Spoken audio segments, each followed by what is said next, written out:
You are eliminating subsidized federal student loans, so the government would no longer cover the interest on debt while borrowers in school. You're eliminating $500 billion in clean energy subsidies, and you're terminating early tax breaks for electric vehicles. Alongside that, you're carrying out about $1 trillion in reductions to Medicaid and food stamps. We looked at your home state, and the projection is that nearly 200,000 Louisianans will lose their Medicaid coverage because of this. How do you defend that to your constituents?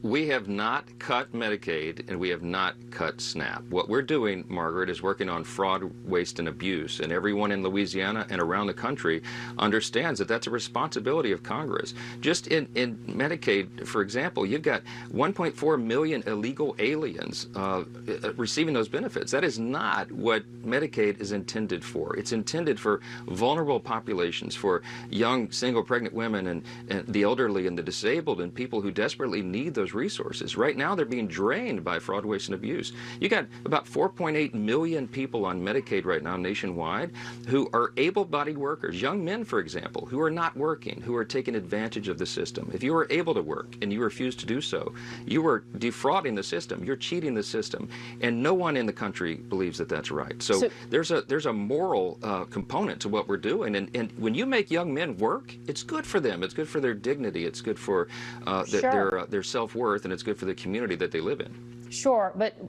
first of all, just undocumented immigrants, you know, are not eligible for food stamps or Medicaid. Some lawfully present immigrants That's the problem. are.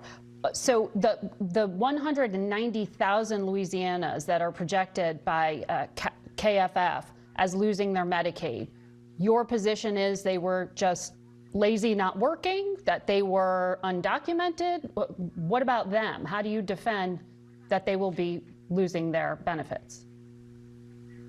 No, what we're talking about, again, is able-bodied workers, many of whom are refusing to work because they're gaming the system. And when we make them work, it'll be better for everybody, a win-win-win for all. By the way, the work requirements, Margaret, is not some onerous, burdensome thing. It's a minimum of 20 hours a week. You could either be working or be in a job program, a job training program, or volunteering in your community. This is not some onerous thing. This is common sense. And when the American people understand what we are doing here, they applaud it. This is a wildly popular thing.